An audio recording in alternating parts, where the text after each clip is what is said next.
Hello guys and welcome to one more video. तो guys this is a very small video on how to schedule your subject. तो मैंने आपको जो how to plan and make time table वाला जो हमारा video था उसमें बताया था कि आपने कैसे सब्जेक्ट हैंडल करना है, कौन से टाइप के फेजेस होने चाहिए. इस टॉपिक में हम बेसिकली देखने वाले हैं कि आप कैसे सब्जेक्ट को शेड्यूल करोगे या फिर एक पर्टिकुलर दिन में आप कैसे हैंडल करोगे डिफरेंट सब्जेक्ट को. ठीक है, तो मैंने आपको पहले भी बताया था that what you are going to do, you are going to cover 2 subjects per day. ठीक है, तो ये बहुत इंपॉर्टेंट बन जाता है. What you are going to do, it's about 2 subject per day. ठीक है, right, 2 subjects per day. Now important is कि आपने एक सब्जेक्ट को कितना टाइम देना है. जनरली मैंने आपको जैसे बताया कि एक सब्जेक्ट को आपको कितना 1 वीक देना है. Okay, 1 subject per week.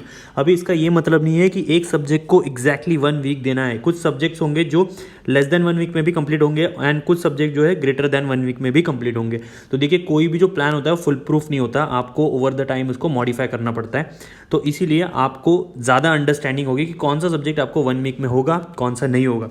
कोई सब्जेक्ट है दोस्तों जो नहीं होंगे 1 वीक में, और जो मैंने आपको टाइम टेबल दिया है वो थोड़ा सा हेक्टिक लगता है. ठीक है, बहुत से लोगों को लगता होगा कि हेक्टिक है ये, बट इससे होगा क्या दोस्तों, इससे 2 फायदे होंगे. पहली बात, आप अगर सेट ही 100 मार्क्स के लिए कर रहे हो अपना एम, तो आपको विथ 70% एफिशिएंसी एटलीस्ट 70 मार्क्स तो मिल ही जाएंगे. तो इसीलिए आप अगर अपना टाइम टेबल थोड़ा सा हेक्टिक बना रहे हो तो आपकी जो एफिशिएंसी है वो अगर पुअर भी रही देन ऑल्सो आप ज़्यादा चीज़ें अचीव कर लोगे.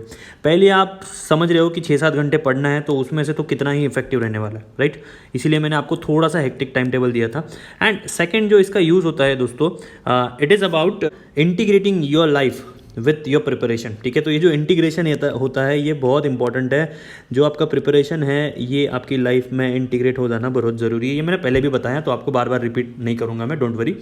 बट ये दोनों चीज़ पॉसिबल है अगर आपका टाइम टेबल थोड़ा सा हेक्टिक है तो, राइट. और इसीलिए मैंने आपको थोड़ा सा जो एस्पेक्ट बताया था how to plan and time table में थोड़ा सा चीज़ों को ज़्यादा बता दिया था. ठीक है, तो आई होप आप उन सब चीज़ों के साथ कोप अप करोगे. अगर आपने वो वीडियो नहीं देखा है तो यार ये वाला है वीडियो, आप देख लेना.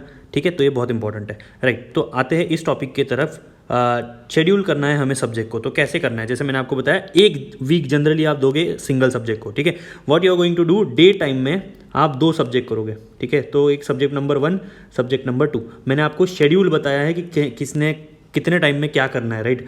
कौन से टाइम फ्रेम में आपको कौन कौन से सब्जेक्ट करने, तो इस वीडियो में है यार, वो आप देख सकते हो. अच्छा, इस वीडियो में जो भी मैंने बताया है वो एक ब्रॉडर लाइन है सब चीज़ों की. ठीक है, इसको आप आपके हिसाब से मॉडिफाई भी कर सकते हो, राइट. चलो, तो 2 सब्जेक्ट करने पर डे. ठीक है, एक सब्जेक्ट को जनरली 1 वीक अलॉट करना है. नाउ अभी ये जो कॉम्बिनेशन होगा सब्जेक्ट का S1 एंड S2 का, ये कैसे होगा, ये होगा एक hard subject and easy subject.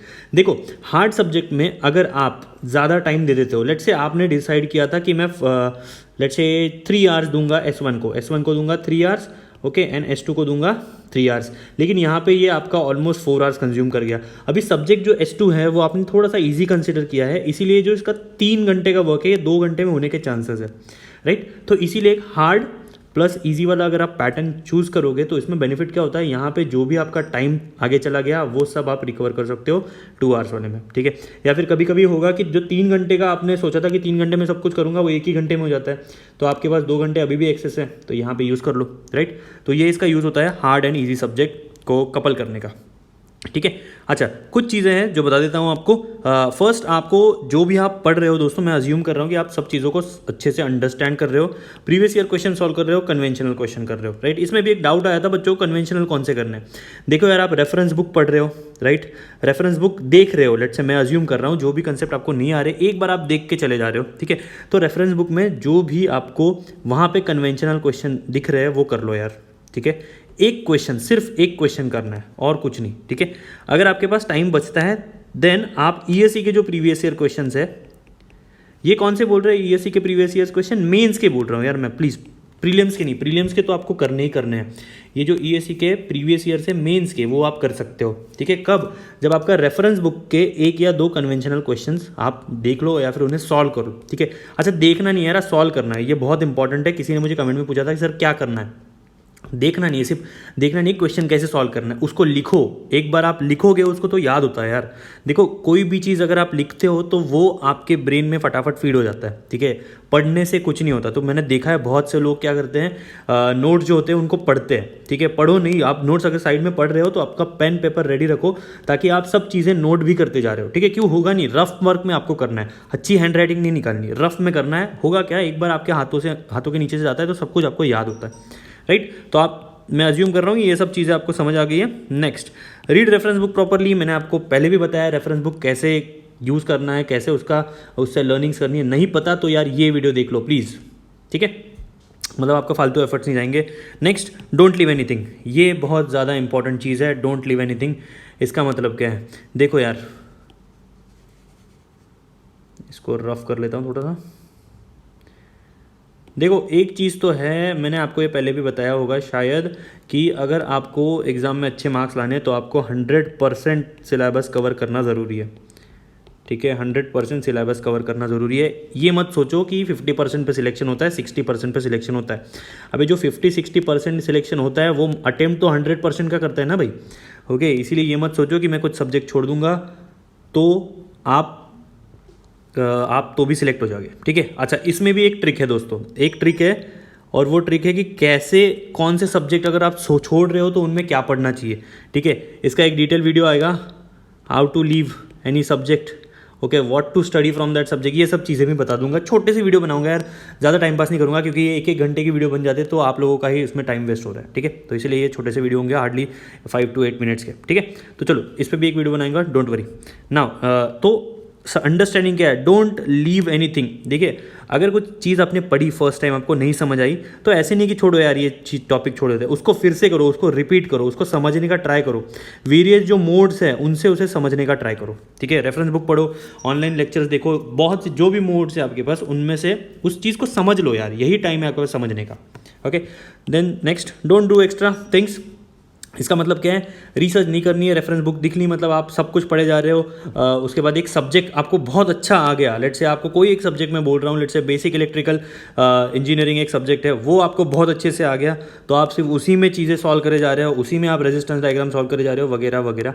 Research नहीं करनी है, एक पर्टिकुलर टाइम होने के बाद उस सब्जेक्ट को छोड़ दो, राइट। नोट्स मेकिंग तो आप कर ही रहे होंगे, नोट्स मेकिंग कैसे करनी है ये यहाँ पे वीडियो है, आप देख सकते हो। प्लीज़, नोट्स मेकिंग बहुत इंपॉर्टेंट है। नेक्स्ट, एक बात बता रहा हूँ, जैसे शेड्यूल हमने दिया है 1 वीक अगर आप एक सब्जेक्ट को देते हो तो किसी की भी डेडलाइंस मीट नहीं होंगी।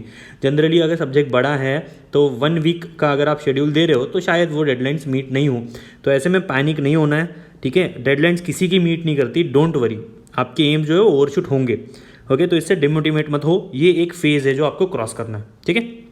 नेक्स्ट, फटीग होगा आपको। फटीग का मतलब क्या है, थक जाओगे आप कि मैं क्या कर रहा हूँ, हर एक वीक में नया नया सब्जेक्ट ले रहा हूँ, ठीक है। तो इससे थोड़ा सा स्ट्रेस आएगा, but remember you are in a phase of understanding. ये बहुत इंपॉर्टेंट है, एक बार आप सब कुछ समझ लो, उसके बाद सिर्फ और सिर्फ आपको रिवीजन ही करना है, ठीक है।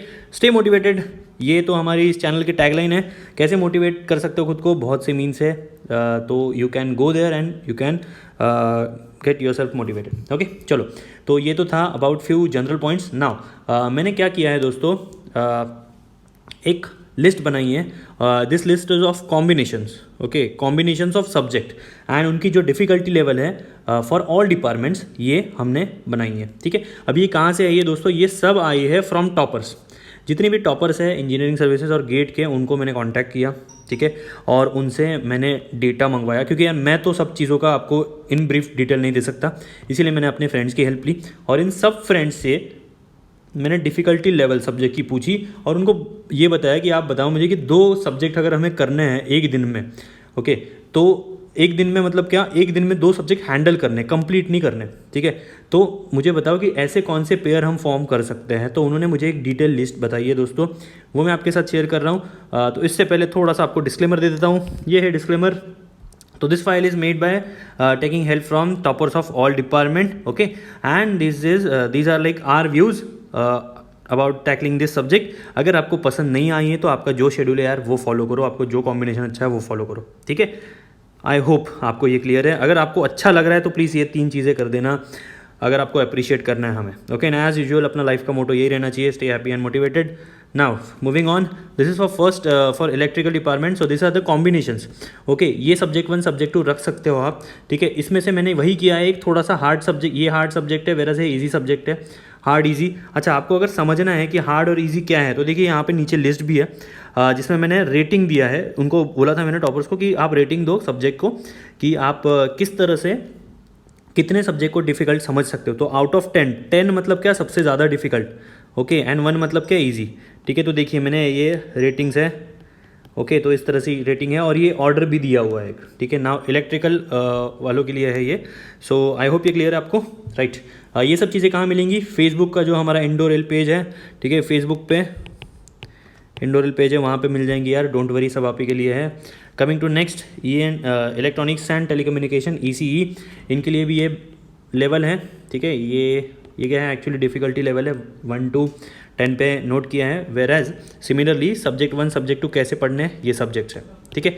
अच्छा, ये जो भी चीज़ें हैं आपको सही लगे या फिर गलत लगे, इट्स अप टू यू, में एक तरह से मेरी गाइडलाइंस है, ठीक है। किसी के पास अगर कुछ भी रेडी नहीं है तो आप ऐसे कर सकते हो, ओके। अच्छा, ये कॉम्बिनेशन आप कोई भी उठा सकते हो, ठीक है। मतलब लेट्स से फर्स्ट वीक में ये कर लिया, सेकंड वीक में ये कर लिया, थर्ड वीक में ये आपके अंडरस्टैंडिंग पे डिपेंड करेगा, ठीक है, कि आप कैसे चीज़ों को, मतलब ऐसे नहीं, कोई सब्जेक्ट जैसे अगर आपको एडवांस इलेक्ट्रॉनिक्स पढ़ना है तो उसके लिए बेसिक इलेक्ट्रॉनिक्स पढ़ने की बहुत ज़रूरत है।